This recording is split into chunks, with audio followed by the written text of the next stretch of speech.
తాకట్లో ఉన్న మీ బంగారాన్ని విడిపించి ఆ రోజు ఆన్లైన్ రేటుకి కొంటాం. Sharma gold company.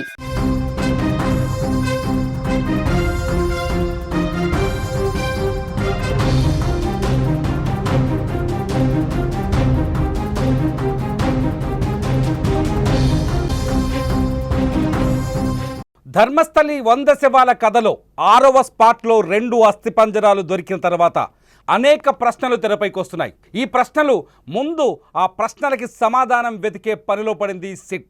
Special investigation team ఇప్పటికే రంగంలోకి దిగింది.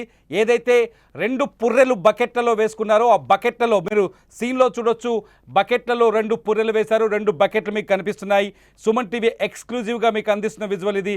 బకెట్లో పుర్రెలు అట్లాగే ఎముకలు కూడా వేశారు. అట్లాగే మొత్తం 2 పుర్రెలు 15 ఎముకలు దొరికినట్టుగా ప్రస్తుతం మాకు సిట్ అధికారులు అందిస్తున్న సమాచారం ప్రకారం తెలుస్తుంది. సిట్ అధికారులు అక్కడ జరుగుతున్న తంతుకు సంబంధించి స్థానిక మీడియాకి వివరాలు వెల్లడిస్తున్నారు.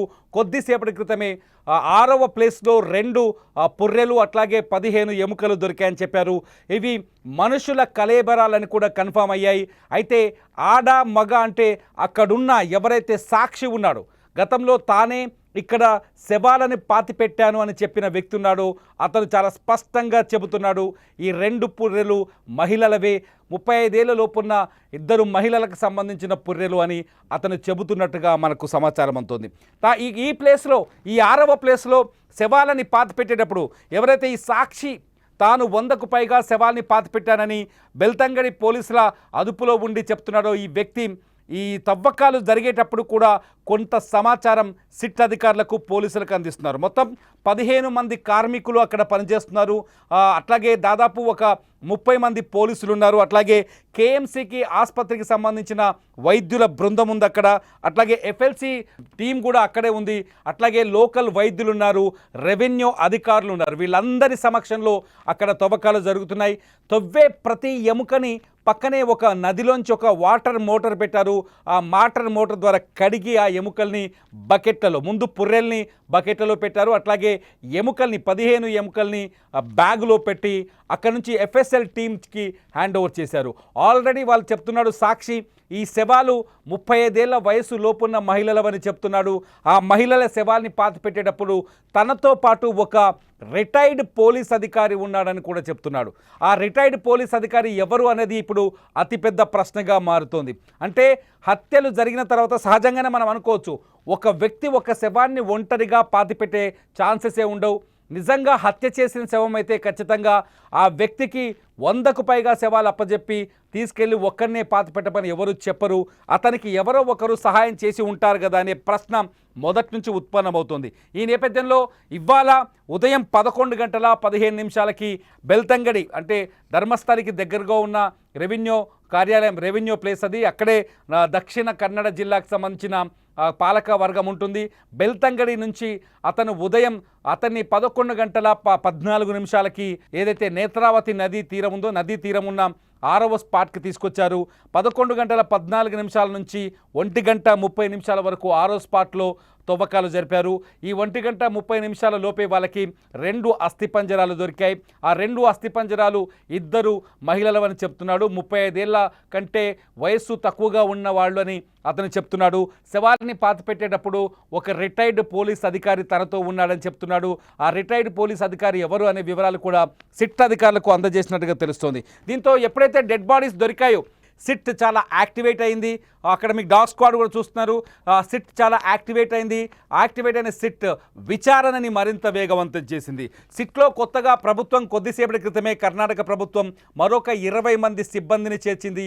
ఆ 20 మంది సిబ్బందితో రేపటి నుంచి, ఈరోజు అంటే 6వ ప్లేస్లో మాత్రమే తవ్వకం జరిగింది. 7వ చోట తవ్వకం కొద్దిసేపటి క్రితమే మొదలైంది. మాకున్న అప్డేట్ ప్రకారం, అక్కడ మా ప్రతినిధి మాకు అందిస్తున్న సమాచారం ప్రకారం 7వ స్పాట్లో తవ్వకం మొదలైంది. అయితే ఈ రోజుకి 8వ స్పాట్ వరకు అంటే 6, 7, 8 మొదటి నుంచి ఏదైతే ఈ నేత్రావతి నదీ తీరంలో గుర్తించిన ప్రాంతాలు ఉన్నాయో ఈ 2 శవాలు బయటపడ్డాయి 6వ స్పాట్లో. 7వ స్పాట్లో ఏమైనా దొరుకుతాయని ఎదురు చూస్తున్నాం. కొద్దిసేపట్లో ఆ సమాచారం మీకు అందించే ప్రయత్నం చేస్తాం. అట్లాగే 8వ స్పాట్లో కూడా ఏమైనా డెడ్ బాడీస్ దొరకచ్చా? 7, 8వ చోట కూడా ఇవాళ తవ్వకాలు పూర్తయ్యే అవకాశం కనిపిస్తుంది. అయితే 9వ స్పాట్కి సంబంధించిన పూర్తి వివరాలు కొద్దిసేపటి క్రితమే మీరు సుమన్ టీవీ స్క్రీన్ పైన చూశారు. 9వ స్పాట్ అత్యంత కీలకమైన ప్రాంతంగా సాక్షి చెబుతున్నాడు. ఎందుకంటే 9వ స్పాట్లో చాలా ఎక్కువ శవాల్ని పాతిపెట్టింది 9వ ప్లేస్ అని అతను చెప్తున్నాడు. సో 9వ స్పాట్కి సంబంధించిన అప్డేట్ కూడా మీరు సుమన్ టీవీలో ఫర్దర్ అప్డేట్స్ చూస్తూ ఉండొచ్చు. అయితే ఎప్పుడైతే ఈ డెడ్ బాడీస్ అస్థిపంజరాలు దొరికాయో అప్పుడే సిట్ ఒక ఆర్డర్ వేసింది. నా దగ్గర ఆర్డర్ సంబంధించిన విషయాలున్నాయి. సిట్ మొత్తం కర్ణాటక పోలీస్ విభాగాన్ని ఒక కోరిక కోరింది. ఎవరైతే 1995 నుంచి 2005 వరకు అత్యాచారానికి గురైన, హత్యకు గురైన, లేకపోతే లైంగిక వేధింపులకు గురైన మహిళలు వాళ్ళ కేసుల వివరాలుంటే వెంటనే డేటాను తీసివ్వాలి. అట్లాగే 2005 నుంచి 2015 వరకు కూడా అంటే 10 సంవత్సరాల డేటా ఒక బ్యాచ్గా, ఇంకొక 10 సంవత్సరాల డేటా ఇంకో బ్యాచ్గా, 2 బ్యాచ్లుగా తమకు అందించాలని చెప్పేసి సిట్ ఇప్పటికే కర్ణాటక పోలీసుల్ని కోరినట్టుగా తెలుస్తోంది. కర్ణాటక పోలీసులు ఇప్పటికే దక్షిణ కన్నడ జిల్లాలో దాదాపు 250 మంది మహిళలు అదృశ్యమయ్యారని, వాళ్ళకు సంబంధించిన డేటా ఇంతవరకు దొరకలేదని, అన్సాల్వ్డ్ కేసుగానే ఇప్పటి వరకు ఈ డేటా ఉందని సిట్కి ఇప్పటికే దక్షిణ కన్నడ పోలీసులు స్పష్టం చేశారు. అయితే ఈ సాక్షి ఎవరనేది ఇప్పుడు మరో కొత్త కథగా మారింది. మొత్తానికి పోలీస్ రికార్డుల ఎంక్వైరీ మరోవైపు జరుగుతుంది. ఎవరైతే ఈ డెడ్ బాడీస్ని పాతిపెట్టేటప్పుడు ఒక సాక్షి తనతో ఉన్నాడని, ఒక రిటైర్డ్ పోలీస్ అధికారి తనతో ఉన్నాడని ఆ సాక్షి చెప్పాడు. కాబట్టి ఎందుకంటే శవాలు పాతిపెట్టిన వ్యక్తి కాబట్టి 1995 నుంచి 2015 వరకు ధర్మస్థలి అవుట్ పోస్ట్లో పనిచేసిన పోలీసుల వివరాలను కూడా తీస్తున్నారు. అతను చెప్పిన పేరుకి మ్యాచింగ్ ఉండే పేరుని, అతను చెప్పిన ఫేస్ ఆనవాళ్ళు ఉన్న వ్యక్తులను కూడా ఐడెంటిఫై చేస్తున్నారు. మొత్తానికి ఆ రిటైర్డ్ పోలీస్ అధికారి గనక దొరికితే ఈ కేసు మరింత మలుపు తిరిగే అవకాశం కనిపిస్తుంది. మొత్తానికి నేత్రావతి నది ఒడ్డున దాగి ఉన్న మిస్టరీ వెలుగులోకి వస్తుంది.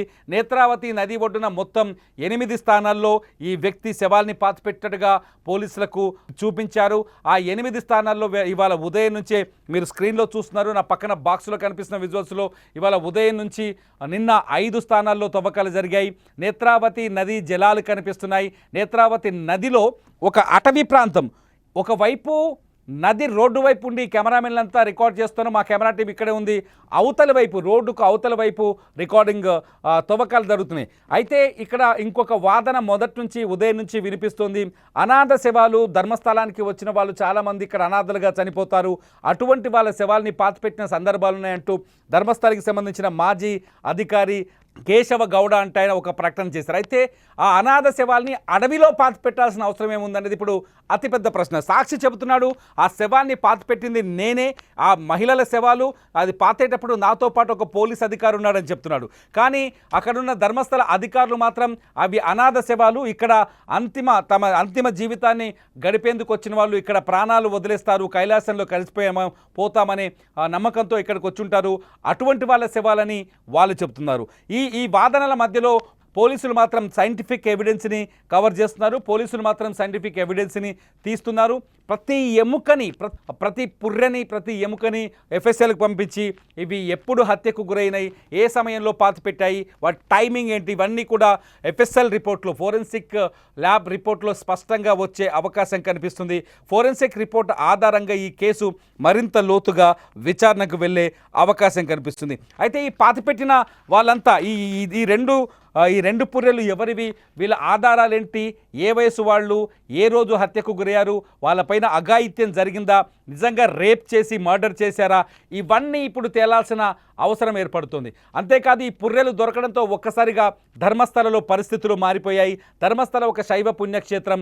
ఆ శైవ పుణ్యక్షేత్రంలో ఇటువంటి శవాలు దొరకడం అనేది మొత్తం ప్రపంచాన్ని, ఆ దృష్టిని ఆకర్షించే పరిస్థితి కనిపిస్తుంది. భారతదేశ వ్యాప్తంగా ఈ ఇష్యూ ఇప్పుడు సంచలనంగా మారుతుంది. ఎవరు ఈ హత్యలు చేసింది? ఇక్కడ అతిపెద్ద క్వశ్చన్ ఇదే.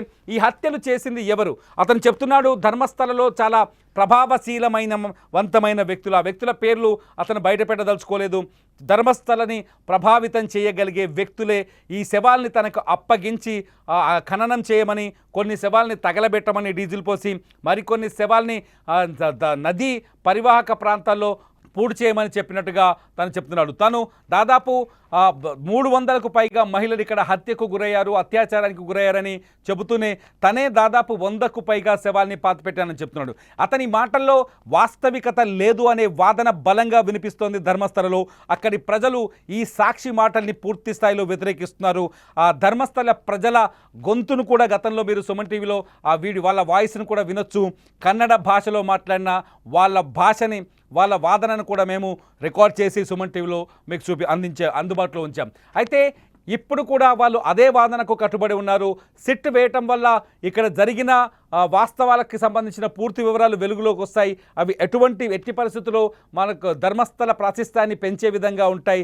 ధర్మస్థలలో ఎటువంటి అఘాయిత్యాలు జరగలేదనే వాదనని వాళ్ళు అక్కడున్న ప్రజలు చెప్తున్నారు. కానీ ఇక్కడ శవాలు దొరకడాన్ని బట్టి చూస్తుంటే పోలీసులకు కూడా అనుమానం వస్తుంది, సిట్ అధికారులకు కూడా అనుమానం వస్తుంది, ఖచ్చితంగా ఇక్కడ ఏదో జరిగిందని. అంతేకాదు నిన్నటి వరకు అతను చెప్పిన మాటలని పూర్తి అబద్ధాలు, అవాస్తవాలు అనుకున్నారు. ఎందుకంటే అతను చెప్పినట్టుగా 5 ప్రాంతాల్లో మీరు మాస్క్లో చూస్తున్నారు. అతని మొహం పైన ఒక ప్రత్యేకమైన మాస్క్ వేశారు. అతనికి అక్కడ పక్కనే నిల్చుని ఎక్కడ శవాన్ని ఎలా పాతి పెట్టాను, ఆ కాళ్ళు ఎటువైపు వేశాను, ఆ డెడ్ బాడీవి తల ఎటువైపు ఉందనే విషయాలు కూడా చాలా స్పష్టంగా చెప్తున్నాడు అతను.